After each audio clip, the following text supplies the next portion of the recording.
കഥ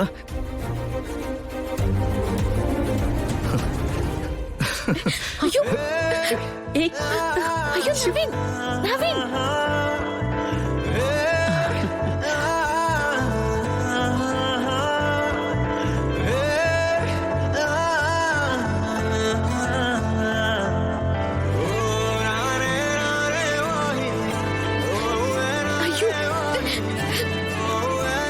ഹേയ് നവീൻ ഇറക്ക്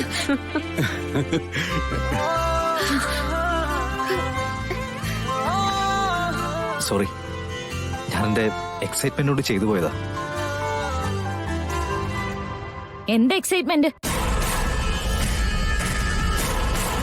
കൃഷ്ണ വ്രതത്തിലാണെന്ന് അറിയില്ലേ?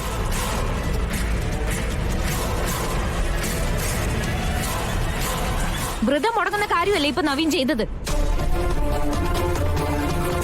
അയ്യോടി മോളെ, നീ ഒന്നും പറയണ്ടടി പെണ്ണെ. ഇവിടെ പലർക്ക് പല അധികാരമാണല്ലോ. ഇവർക്ക് ഇതൊക്കെ ആകാം. വ്രതം നശിപ്പിക്കാം, കുടുംബം ഇല്ലാതാക്കാം. നിർമ്മലേ, നിർത്തുന്നുണ്ടോ? അല്ല, വ്രതം മുടക്കുന്ന കാര്യം ഞാനോ എന്റെ മോളോ ചെയ്തിരുന്നെങ്കിൽ ആരും ഇതൊന്നും പറയില്ലായിരുന്നല്ലോ. ഇതിൽ നിർമ്മല ഇത്ര ബഹളം വെക്കേണ്ട കാര്യം എന്താ? ഗാഥമോള് നവീന്റെ ഭാര്യയല്ലേ?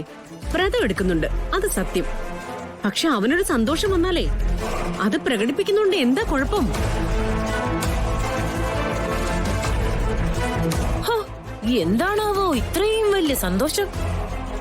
ഒന്നും ഉണ്ടാവില്ലമ്മേ, ചുമ്മാ ഓരോന്നൊക്കെ പറയുന്നതാ. ചുമ്മാ പറയുന്നതൊന്നും അല്ല. സാറിപ്പോ പറയാൻ പോകുന്ന കാര്യങ്ങൾ കേട്ടാലേ നിങ്ങളെല്ലാവരും ശരിക്കും ഞെട്ടും.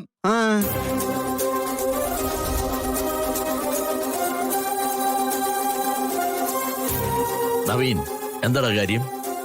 അച്ഛാ, മുത്തശ്ശി, ഇപ്പോഴുള്ള ഗവൺമെന്റ് ഇനി വരാൻ പോകുന്ന സാമ്പത്തിക വർഷത്തിലെ കേരളത്തിൽ അങ്ങോളം ഇങ്ങോളം കുറെ സ്നേഹഭവനങ്ങൾ നിർമ്മിക്കാൻ തീരുമാനിച്ചിട്ടുണ്ട്. ആ,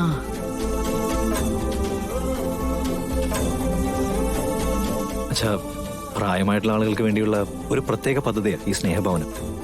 അതിന്റെ എല്ലാത്തരം നിർമ്മാണ ചുമതലകൾ ഏൽപ്പിച്ചിരിക്കുന്നത് നമ്മുടെ കമ്പനിയെ. ആണോ? അത് കൊള്ളാലോ. ഗവൺമെന്റ് തന്നെ ഇതൊരു അഭിമാന പദ്ധതിയായിട്ടാണ് കണക്കാക്കുന്നത്. ആ അഭിമാന പദ്ധതിയാണ് നമ്മുടെ കയ്യിലേക്ക് വരാൻ പോകുന്നത്.